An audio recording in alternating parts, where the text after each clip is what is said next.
Hello विद्यार्थियों, कक्षा CBSE में आपका स्वागत है। और कक्षा सीबीएसई क्लासेस में आज हम पढ़ने वाले हैं हिंदी व्याकरण। और हिंदी व्याकरण में जैसा कि आप देख पा रहे हैं, हमारा विषय है वाच्य। और जैसा कि आप सब जानते हैं, वाच्य को समझने में बहुत ही मुश्किलों का सामना करना पड़ता है। सिंपली समझ में नहीं आते हैं, बड़ी समस्या जाती है समझने में। तो आज हम बड़ा ही सिंपल तरीका अपनाएंगे इसको समझने में। तो देखिए, वाच्य देख पा रहे हैं आप कि वाच्य में लिखा हुआ है कि इसे अंग्रेजी में बोलते हैं वॉइस। और वॉइस का मतलब होता है आवाज़। और आवाज़ में क्या होता है विद्यार्थियों? आवाज़ में बोलते हैं हम, आवाज़ में बोलने का काम होता है। और जो ये बोलना है ये वाक्य में होता है। हम सेंटेंसेस में बात करते हैं, वाक्यों में बात करते हैं। और जो ये सेंटेंस हैं, 3 प्रकार के सेंटेंस यूज़ करते हैं, उसमें 3 प्रकार की चीज़ें ही महत्वपूर्ण होती हैं। और वो कौन कौन सी चीज़ें हैं यहाँ देखिए। एक चीज़ होती है, पहले प्रकार का जो वाक्य होता है, जो हम बोलते हैं अपनी फीलिंग्स बताने के लिए यूज़ करते हैं वाक्य, वो होता है कि हम कर्ता को इम्पोर्टेंस देते हैं। एक वाक्य वह होता है कि उसमें हम कर्ता को महत्व देते हैं। दूसरा वाक्य वह होता है जिसमें हम कर्म को महत्व देते हैं। और तीसरा वाक्य होता है जिसमें हम फीलिंग्स को, अपनी भावनाओं को महत्व देते हैं। फिर से सुनिए, जो वॉइस है उसमें आवाज़ का महत्व ही है और आवाज़ में बोलने का काम होता है। और जो हम अपनी बात बताते हैं बोलकर ही बताते हैं, और बोलने का काम सेंटेंसेस में करते हैं। और वो सेंटेंसेस हम 3 तरह से बोलते हैं। पहले सेंटेंस में सब्जेक्ट को इम्पोर्टेंस देते हैं हम, दूसरे सेंटेंस में हम ऑब्जेक्ट को महत्व देते हैं, और तीसरे सेंटेंस में हम भावनाओं को, अपनी फीलिंग्स को अभिव्यक्त करते हैं, फीलिंग्स को बताते हैं। इसको उदाहरण से समझते हैं कि देखिए, सबसे पहला है कर्ता।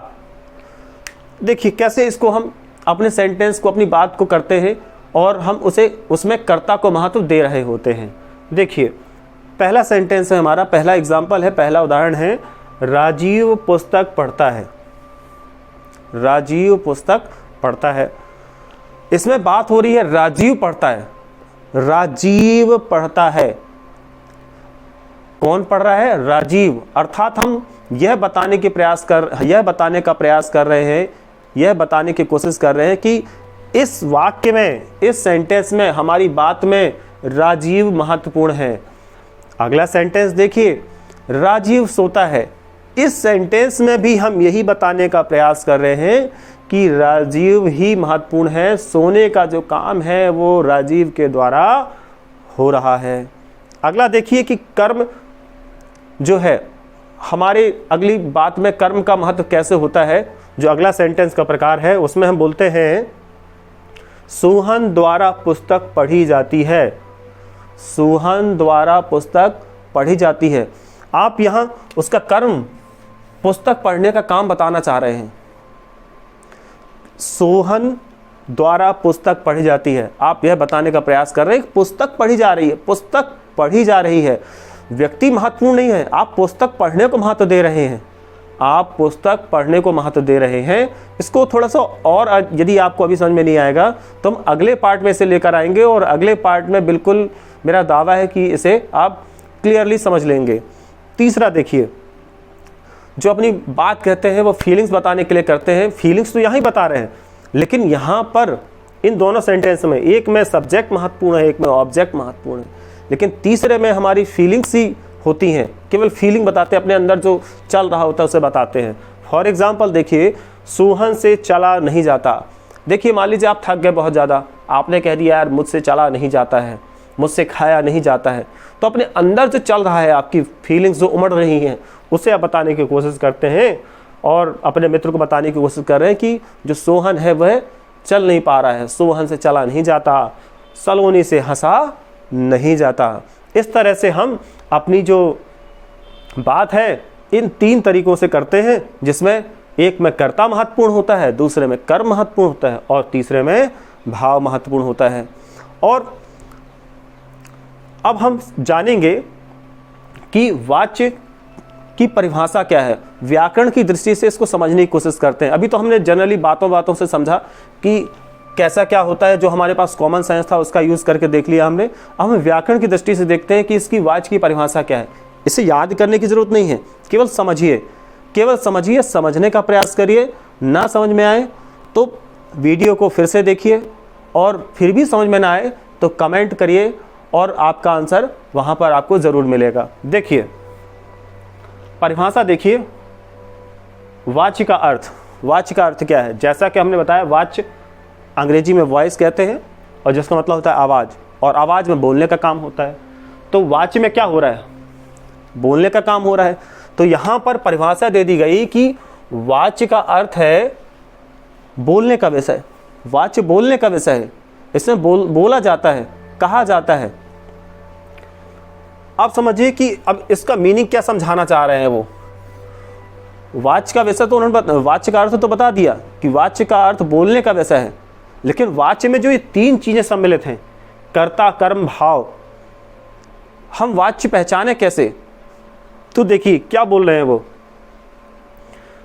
वाच्य बोलने का विषय है, अतः क्रिया के जिस रूप से यह पता चले, क्रिया के जिस रूप से यह पता चले। सेंटेंस में क्रिया होती है, यहां पढ़ना क्रिया है, यहां भी पढ़ना है, सोना क्रिया है, गाना क्रिया है, चलना क्रिया है, हंसना क्रिया है, क्रियाएं हैं। क्रिया के जिस रूप से, क्रिया में भी फॉर्म होते हैं, जैसे अंग्रेजी में होते हैं ना, first form, second form, third form, fourth and fifth form होता है। इसी तरह से हिंदी में भी क्रिया के रूप होते हैं, क्रिया के प्रकार होते हैं। देखिए, क्रिया के जिस रूप से यह पता चले कि क्रिया का मुख्य विषय कर्ता है। क्रिया के जिस रूप से पता चले कि क्रिया का मुख्य विषय कर्ता है। कर्म भी हो सकता है मुख्य विषय, जैसा कि यहां पर राजीव मुख्य विषय है, कर्ता मुख्य विषय है। जो क्रिया हो रही है उसमें कर्ता महत्वपूर्ण है। यहां देखिए जो कर्म हो रहा है, पुस्तक पढ़ने का कर्म हो रहा है, पुस्तक पढ़ने का जो काम हो रहा है, कर्म हो रहा है, उसमें कर्म महत्वपूर्ण है, तो कर्मवाच्य हो गया।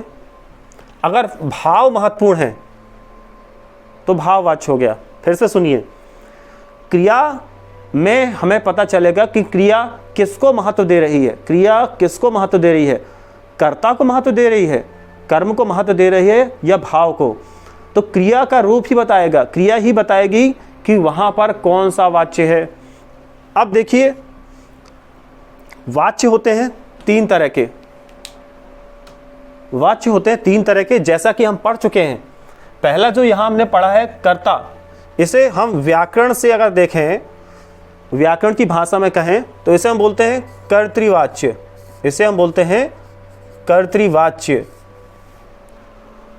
कर्ता को केवल यहां पर ये जो शब्द है, यहां रूप बदला है, मतलब वही है, ये कर्ता ही है। कर्तावाच्य ही बोल सकते हैं आप, लेकिन समझने के लिए, केवल लिखने के लिए हम कर्तृवाच्य ही लिखेंगे।